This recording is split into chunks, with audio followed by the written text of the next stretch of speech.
Welcome back to the Get Unstuck and On Target podcast. I'm Mike O'Neill with Bench Builders, and we're speaking with thought leaders to uncover tips to help you break down the barriers that may be keeping you or your business stuck. Joining me today is Rachel Druckenmiller. She's the founder and CEO of Unmuted. Rachel has been featured as a guest on over 50 podcasts, and you'll soon see why. Welcome, Rachel. Thanks, Mike. It's so great to be with you today. Let me share a little bit more about you. Rachel, through interactive keynotes, workshops, and leadership trainings, she's on a mission to humanize the workplace by activating hope, resilience, compassion, and connection in leaders and teams. Rachel is a national thought leader in the field of employee engagement and well-being. Since March 2020, this is noteworthy, she has delivered over 120 virtual learning experiences and has worked with dozens of organizations, including Citizen Bank, Junior Achievement, and the American Heart Association. Rachel, I'm looking forward to our time together. I am too. It's going to be a great conversation, and I know it's going to really encourage and uplift anyone who's listening. I paused on the date, March 2020, at the time that we are recording this podcast. We've just crossed in the United States the 1 year mark in which COVID began having the profound impact that it has had over the last year, now year plus. But the fact that you started your business on the very front end of that, and you were able to do what you're able to do. This is not something we said we're going to talk about, but I have to ask, if you are a keynote presenter, and typically that means that a large group is together and someone like you, if your enthusiasm comes out and just energize the crowd, when COVID hit, what did you have to do to adapt your business? Cool. So I was 7 months into having launched my business, left a 13-year, stable corporate career in the employee benefits space, and March hit. And actually, as of December of 2019, I was looking at my calendar and I had like 2 gigs for 2020. So I was in this kind of panic mode of like, what am I doing? Am I going to be able to figure this out? Because that's cause for panic. And I started to reach out and connect with people and build momentum. And by the time March came around, I had keynotes booked in, the opposite coast, into October. And I was going to be traveling to a bunch of different cities over the summer and in September. I was actually feeling really, really good. I was feeling really excited about what was ahead. And then COVID hit. And then it was like every other day I'd get an email from somebody. Hey, we're postponing. Hey, we're going to cancel. Hey, we're going to indefinitely postpone, which might as well mean cancel. And I just started to have this sense of like, oh my gosh, what's happening? Like, I don't have a backup. This is literally all I do. I don't like consult on the side, 100% speaking and training, 100% live engagements at that time. And I remember it was St. Patrick's Day. And I was in this mode of just feeling really down. And I got a message from a client I haven't worked with in 3 years. And she reached out and said, works with a wealth management company, about 30 people. And she said, hey, our people are struggling. This was only like a few days in, right? We're concerned about our people's emotional and mental health. Do you do virtual training? And like any good entrepreneur, Mike, in that moment, I wrote back and I was like, sure do. Let's get on the phone. And that was the beginning. That was my first engagement. I did a 3-part series for them on building resilience. And then I started offering free webinars. I just started putting out content. I started, getting in front of people. I had, this is the power of relationships. I had organizations and associations that had brought me in before that associated me with well-being, which was a really great association to have in 2020. And they were reaching out to me saying, we need to scrap our program for next month. And we need to talk about what's happening right now. Can you come and do a program? And so little by little, these moments of building momentum, being willing to reach out to clients I hadn't worked with in some time and say, hey, doing virtual if you need it. I was still refining it as I was going, but it was just that I've always had that sense of agency of I will not be a victim of this circumstance. I'm going to use my creativity and my gumption and this perseverance and hope, and I'm going to move through and figure this out. In my introduction, I love what you just described. The name of this podcast is Get Unstuck. And many organizations and individuals, when COVID hit, found themselves outright stuck. And as we're recording this, there is a growing sense of maybe we think we've turned this corner. But though you have been working with clients pretty consistently through all this, how would you characterize the overall, you mentioned employee engagement. Mm. This has been such a protracted process. Yeah. What has that done to an employee sense of belonging, an employee sense of, can we get through this together? Is there any really hope that we'll get through this stronger? Yeah, well, I've seen a couple interesting things. I remember on the front end of the pandemic, in the first 6 months or so, I'd talk to clients that did pulse surveys, with their people, and they'd say, we're actually having an increase in employee engagement. I think because people were happy to still have jobs. They were happy to have the flexibility to work from home. They were getting, certain organizations were being intentional at meeting their tech needs or checking in on people. And so I actually, in a lot of the conversations I had with clients, saw an increase in, anecdotally, and again, through some of their pulse survey data in employee engagement during that time. But there's an issue. I remember reading a Harvard Business Review article a few years ago talking about this concept of the engaged exhausted. So just because somebody's engaged doesn't mean they're like firing on all cylinders. Somebody could be engaged and on the verge of burnout. And that's often the case. People who burn out are often some of the people that are typically the most engaged. And because they don't want to drop the ball, and they're naturally viewed as people that are responsible and reliable and the people that get things done. And so we go to them and we pile on more and more and more. And so what I've started to see happen, I've seen a shift in kind of language and conversation. And what I've heard more recently, like in the past month or so from people, is people are feeling, the word I've heard used is defeated. People are feeling defeated. They're like, we thought this was going to be over by like 4th of July. And it's been over a year and we're still in it. And so in that sense, I think a lot of people, you asked about belonging, a lot of organizations have not figured out how to foster a sense of connection, community, and collaboration in virtual spaces. And I saw that from the get-go. I was like, I knew this was going to be an issue. I already had been speaking about the loneliness, epidemic that was global before COVID hit.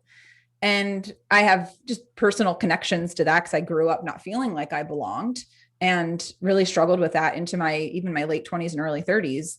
And so I saw that this was going to be an issue. And so I really decided to focus what I was doing on how can I help to foster connection and conversation. And so that's often what I get brought in to do is companies are like, look, our people do not want like another talking head and a bunch of slides across the screen telling them what to do. People are over that. They can Google that stuff, and so they bring me in because I help to facilitate conversation and connection and laughter. I mean, I was doing a session for a pharmacy benefit management consulting firm on Wednesday. And by the end of the session, one of the employees who everyone knows loves the band Journey, she is like air guitaring to Don't Stop Believin', and everybody's laughing. And in the chat was one of the new employees. They had a bunch of new employees, like they've had a bunch of new hires. One of the employees wrote, I can tell this is going to be a really fun group of people in person. Like, and so just that, like having this levity, seeing people laugh together, giving them an opportunity to connect and have conversations and share what's working and share what's not. It's just been so life-giving to see what happens when you put people in environments where you just ask the right kinds of questions and create safe spaces so that they do feel like they belong and they do feel connected and they do feel seen and heard. Our listeners are leaders. They're in decision-making roles, and therefore they're in a position to say, is what Rachel described, does that describe the organization that I lead? And what I'm hearing you say is early in the pandemic, there might have been an uptick in productivity, but you've introduced something that I think I'd like to dig a little bit further, and that is engagement. It's a term that we read about, we hear about, but you've married up that the most engaged employees may be, did you say exhausted? Is that the word you use? Exhausted engagement, which are really somewhat polar opposite in terms of the feelings it evokes. Mm. Let's step back. If there, prior to COVID, was an employee who was just really engaged and it's really all kind of clicking, Yeah. if this Harvard Business Review article came out pre-COVID, Yeah. if the same people who wrote this article wrote that a year into this, would they probably find the same thing? Is exhaustion and engagement, is that still a major issue? Yeah, I would say for sure. I mean, burnout. I mean, that's another thing I'm hearing from almost every organization I talk to. Like, people are burned out, and people don't realize. We often see, and I burned out. Right? 4 years ago, I burned out, got Epstein-Barr virus, which is an acute form of mono, and so I had that experience of occupational burnout, and some of the symptoms of that are, one, exhaustion. So someone's just absolutely just done; they're exhausted. Another one is an increase in cynicism and negativity. And then another symptom, the third primary symptom of occupational burnout, is that we have an increase in making errors, a sense of increase in making errors. And so people look at people who are negative, cynical, exhausted, checked out, messing up, and they're like, your performance sucks. We need to have a performance conversation. If that person is usually a high performer, you should be really concerned about their mental health, because you should be concerned about everyone's mental health and care about it, but particularly with someone like that. Because I remember what I did is I just hid, because I had this sense of, first of all, I was the director of well-being. So I felt like I had a certain mantle to carry of like, you should be well. What the heck are you doing? And I did not feel well. And I felt exhausted, and I felt checked out, and but I really cared about my work, and I was putting in so much energy and effort into it. And I would avoid people because I could sense they might be disappointed in me, or I would procrastinate doing certain things, or I would come off, I know, as a bit either dismissive or snippy with people. I wouldn't respond to things they would send me. And instead of anyone ever at any point getting curious, and this isn't to blame, but it's just to say I have an awareness now that I think it's important to bring up. If you're noticing someone at your organization that is acting in any way that I just described, it may not be that they're just suddenly a poor performer. It may be that they're really, really struggling and just don't feel like they can talk about it because they're afraid, especially right now. Oh, if I'm the squeaky wheel, am I going to get cut? Am I going to get cut from the team? People are afraid of that. And they've seen their friends, and they've seen their peers and colleagues and family members get laid off. And so they don't want to be the one to speak up if they're struggling. So they just hunker down and they suck it up and they keep going. And they get to the point where it's affecting their family, it's affecting their sleep, it's affecting their relationships, it's affecting their physical health. And again, this is from experience. Like, I went through that and it was the worst. and I think that's why right now more than ever, we need compassion for people and a sensitivity to really noticing if somebody's off. And there's always this sense I find, Mike, that people are like, I don't want to cross over a line. I don't want to be, especially leader, executives are like, oh, I don't know, I can't go there. No, you can go there. People need you to go there, because otherwise you might lose them. They might burn out. There might be some other thing going on that you don't even know about. It's even more extreme than that. I mean, I heard a situation, a colleague of mine who's another speaker was speaking at an event right, maybe a month or two before the lockdown happened.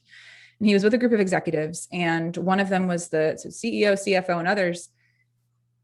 About a couple of weeks into COVID, he gets a phone call from the CEO, who is just really shaken up. And he said, I don't know how to tell you this, but our CFO took his life because he was afraid of the repercussions of what COVID would mean for his job.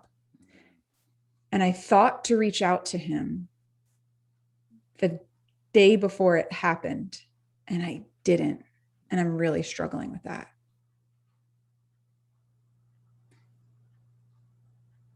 That is an extreme example,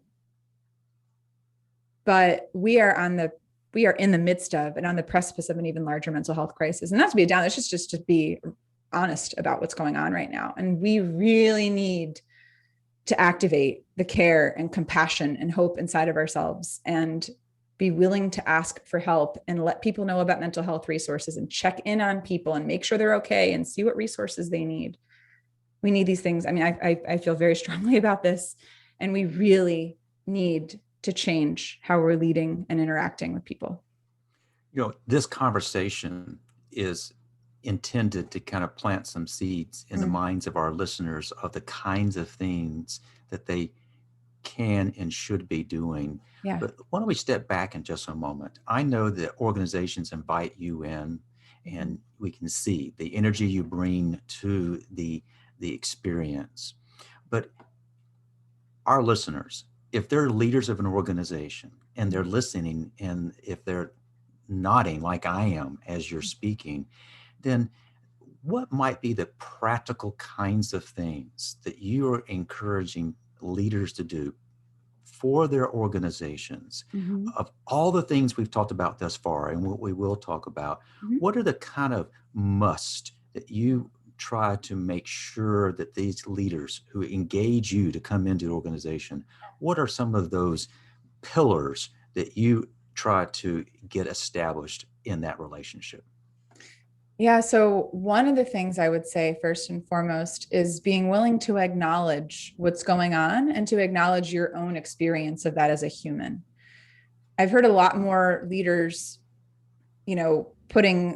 coming out as the face of the organization and doing, whether it's videos or town halls or that kind of thing, and acknowledging their own challenges of like, yeah, this has been really hard. Like, I've got a kid at home and like, I'm trying to do this and this is really difficult. So like, first and foremost, acknowledging your shared humanity instead of acting like, the wizard behind the curtain, like be accessible to people in that way, to be relatable.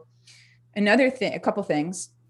One is to check in on people. There's a distinction between checking in on people and checking on people. Checking on, it's micromanaging, right? Checking on people is micromanaging. Nobody wants that. And I've heard companies that are like, tracking how long people are at their desk. I'm like, you stop doing that. Like, if that's an issue, the issue at your company is not that it's not your people's performance, it's a lack of trust.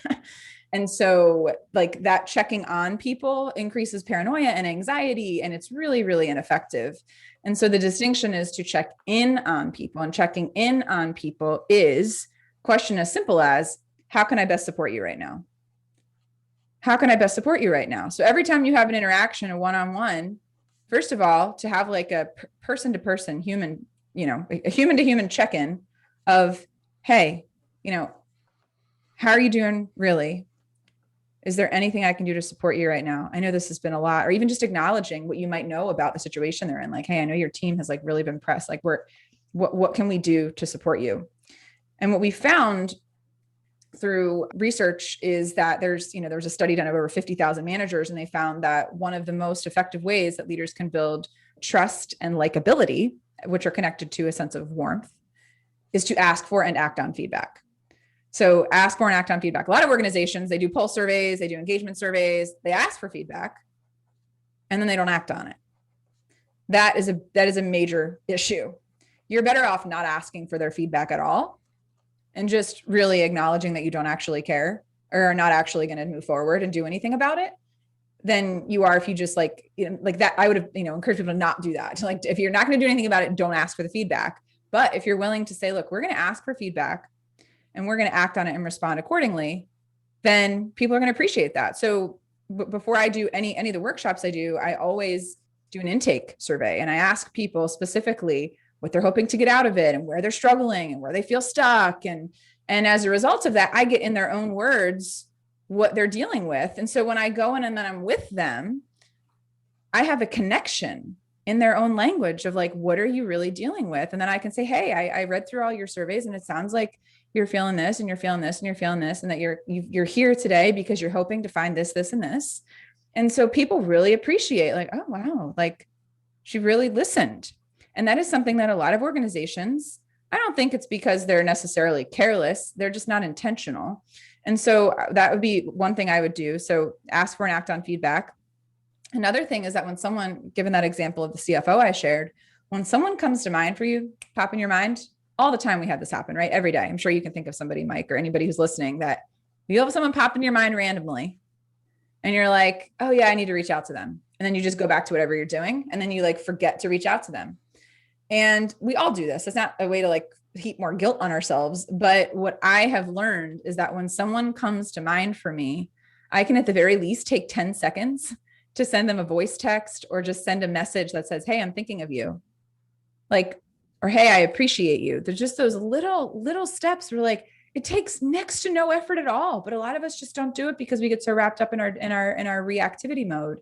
And so I would encourage people to say, if anyone comes to mind for you, whoever it is, to reach out to them and to just touch base. Say, hey, how you doing? Or hey, I'm thinking of you. Or hey, I really appreciate, and then say something specific.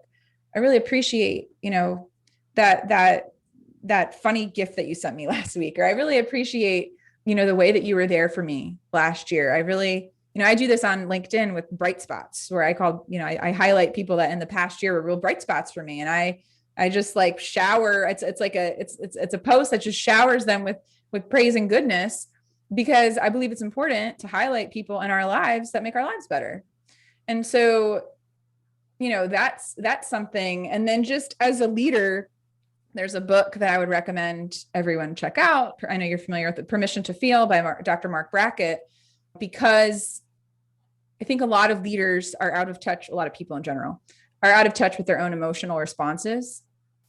And so that Permission to Feel and Emotional Agility by Susan David, those are two books I would recommend that every leader read, just to have more awareness of how you're showing up, how it might be affecting other people, and to be willing to kind of, check yourself instead of being reactive, which is our go-to when we're anxious and scared. So, and then of course the things that I do, I mean, bringing organizations bring me in to help foster those connected conversations, whether it's a all hands or a keynote or a leadership retreat or something like that. They're like, we just, we want people to feel a sense of connection. And so that's what I basically get to do all day. I mean, it's kind of cool. Feels weird to get like paid to do that, but I love it. It is cool. And it's clear that you're very good at this. I was making notes, and I don't know if I got all this, but let me share with you kind of what I heard just you share. As a leader, you're encouraging us to be accessible to those we lead. Be accessible, but in being accessible, be authentic. Yeah. And in crisis mode, authenticity can carry considerable weight when you're talking about trust. Because you may be sharing information that they don't particularly want to hear. But if it's coming from you, the leader, then you're fostering trust because they're hearing it from the source. You've encouraged us that checking on versus checking in is a very powerful tool for a leader. And the purpose of checking on is to foster that one-on-one sense of connection. So flip it. I'll real quick. So we'll flip. And this is a great, so you know what? This is a great way to remind people, because it's easy to confuse. It's easy to mix them up. And I think the fact that we're at this point right now will be really good for people. Like this will sink in with them. Okay. The check on is like over your shoulder. So think of on is over. Checking on is over your shoulder. Checking in is like this, I don't know what other I word to use for that, but checking in is like really this indication of caring. So the checking in is like almost that leaning in of how are you? Checking on is like a monitoring. So we want to check in. So check in is the term I should be using. And checking in is really trying to connect with. And in checking in, you've encouraged us to ask for feedback. Feedback literally as to how are things going? How am I doing? What can I be doing as a leader to be more effective? What support can I offer you? But you've also said, if you're going to ask for that feedback, you need to be prepared to act on that feedback. Yes. And so you're checking. And if you are in the process of a busy day, which we all have, your suggestion is that if something crosses your mind, particularly if it's to be willing to connect with someone who's on your mind. It could be your staff, it could be whatever. You're saying, don't miss this opportunity. We have the ability to drop a quick note, make a quick call, but rather than wait, do it when you think about it. And the fact that you're almost spontaneously doing that probably is conveyed in the message that the person that you're reaching out to senses this is not a calculated effort. She was thinking of me. She took a time, send me a quick note. How nice. And that goes a long way. You've also suggested a couple of books, and we may try to put this in the notes. One of them is a book entitled Permission to Feel. Yeah. And that author is, again? Mark Brackett out of the Yale Center for Emotional Intelligence. Got you. And the second book, I didn't get a chance to write that down. What was the second recommendation? Emotional Agility by Susan David. And she has done a 2-part series very recently on Brene Brown's Dare to Lead podcast. Highly, highly, highly, highly, highly recommend. Just basically really talking about toxic positivity and how over the past year, I mean, I had this happen when, I know that you know this, but I was, hit by a pickup truck in May and fractured my back, and had people say things like, oh, well, I know somebody who got hit while she was biking and like had to get all these pins in her leg and had to have back surgery. I'm like, I'm not sure how this is helpful to me. It's called comparative suffering, but this idea of just come on, push through, get through it. There's a silver lining. What that does is it's dismissive of people who are in a low spot. It's dismissive of people who are in a place of depression or sadness or stuckness, as we're talking about. When someone feels really stuck, they don't want a platitude. They don't want someone to be like, it's going to get better. They'd probably want to punch that person in the face. What it really is what we just do need to acknowledge when someone is having a hard time. Like there was a woman who made a comment. I put up a LinkedIn post the other day, and someone made a comment and said, I'm really struggling because I did a LinkedIn Live and the audio and the video quality was so bad. I did everything to prepare. I'm so embarrassed. And I sent her like 3 voice messages on 3 audio messages on LinkedIn Messenger. And I was like, look, it sucks, doesn't it? It just super sucks when this thing that we work so hard for and plan doesn't go as we hope, doesn't it? Gosh, it does. It sucks. I'm sorry that you went through that. That is so frustrating. I know what that's like. I've been there. I was doing a keynote for a group of 300 people virtually, and my internet decided to cycle off halfway through the keynote. And I just got kicked out of the thing for like 2 or 3 minutes. And I was in panic mode. And I was like yelling for my husband, like, fix the internet. And, and I was like texting the person, who was my event contact. And I was like, I don't know what's happening. And I got back in there pretty quickly, fortunately. And the team had stepped in and they were able to kind of take the group just into a direction of reflection for the 2 minutes I was gone. And then it gave me an opportunity when I came back in to say, hey, this is the power of teams. We were about to talk about the importance of community and connection. I'm like, this is the power of teamwork. This is the power of feeling like someone has your back, of knowing that if you get kicked off the internet in the middle of a keynote, that someone is going to step in and have your back. And that's what this is about. That's really how we rise up. We were talking about rising up with resilience. This is how we rise up, by leaning on other people. And so I was able to take that moment that sucked, and it did suck. And I felt every bit angry, and I felt all those emotions in the midst of it. And even afterward, I was like, oh my gosh, I can't believe that happened. But I chose to look at it and say, I'm going to do something with this. I'm going to use this. And so I left her a message, and she said, you know what? That is really helpful. And I am going to see what I can do to spin a message off of that as I've reflected on it. So thank you for doing that. So just that acknowledgement, like the acknowledging to people that, yes, this really sucks. And we're tired. Yeah. People just need that acknowledgement, and they don't want to just be pushed along to get over it. They want that acknowledged. And then, that we would create that space for people's different timelines of getting back, not letting them stay there, not letting them stay stuck there.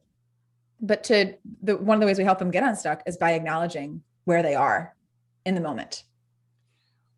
As become the custom on this podcast, I do ask that question, and you just spontaneously offer an example. And the preface is, getting stuck does suck. And what happened to her, you've experienced, but you reached out, and she's found a way to take that situation and get unstuck. Yeah. Any other examples come to mind of maybe clients that you've worked with got stuck, and what did it take for them to get unstuck? Well, I mean, I often get brought into organizations that are highly left brain dominated, like, often male dominated industries where they're, really smart, but also a little cynical. And so I get that. I get brought into these environments a lot of times. And there's a little bit of like, I'm not sure what this lady's going to make us do. And so one of the things I've seen that's been really neat, I was working with an accounting firm, and we were doing a workshop on resetting mindset and helping people understand how to navigate emotional reactivity and move to be more responsive and help themselves discharge stress. And we had them in a couple interactions in breakout rooms. And in one of the interactions, I sent them out to talk about a way they've adapted in the past year that makes them proud. And prior to doing that, I had shown them Elizabeth Kubler-Ross grief curve to help them understand the process of shock, denial, frustration, sadness, and then, acceptance and meaning making. And I just said, wherever you are on this path is human. Like, there's not a certain place you're supposed to be. So they go in this room, have this conversation, come back. The first person who asked, I open up the floor for anyone who wants to share. First person shares, that was really helpful just to talk with everybody and to understand that I'm not alone. She says, as I was reflecting on it, I realized I'm in that depression spot. Mm. She acknowledged this in front of like 60 of her coworkers. Mm. It's like, oh my gosh. I mean, that somebody being that brave it saddens, like it saddened me to hear that she was feeling that way, that she was feeling so stuck. But as a facilitator, you're also like, that is gold, because she just normalized being honest with everybody else. She was willing to be courageous with everybody else. And after the session, a bunch of people were reaching out to HR to check in. They're like, hey, so the check in versus check on.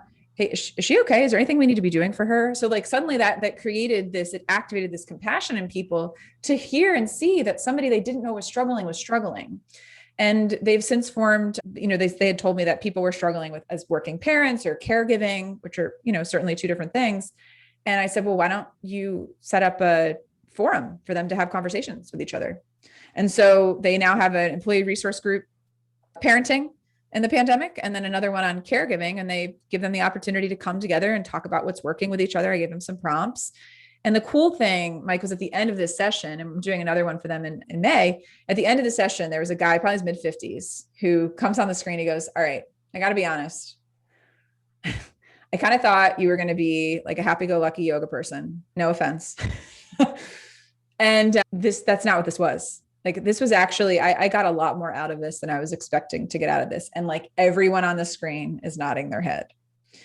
And so I think it's important to recognize that when you're in the role of being a facilitator, speaker, trainer, the importance of just being real with people and meeting them where they are is so crucial.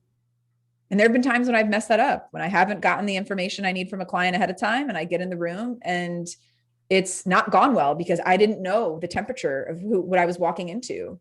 And in this particular situation, I did know that. And so I was able to steer the experience to be something that didn't just feel like a fluffy cloud or just telling them, to focus on the silver lining. They didn't need that from me in that moment. And so, those are some things that come to mind in terms of a client that was just like, I didn't even know our people would open up like that. So that's been cool. Excellent. I appreciate you sharing that story and the fact that through this effort, connections was made, emotional connections were made, opinions were changed. That sounds as if they're lasting because they've invited you back for a follow-up. That's really, really cool. Yeah. Rachel, we have covered a wide variety of things in our time together, and I'm confident there's going to be folks who want to know more about you. What's the best way for them to connect with you online?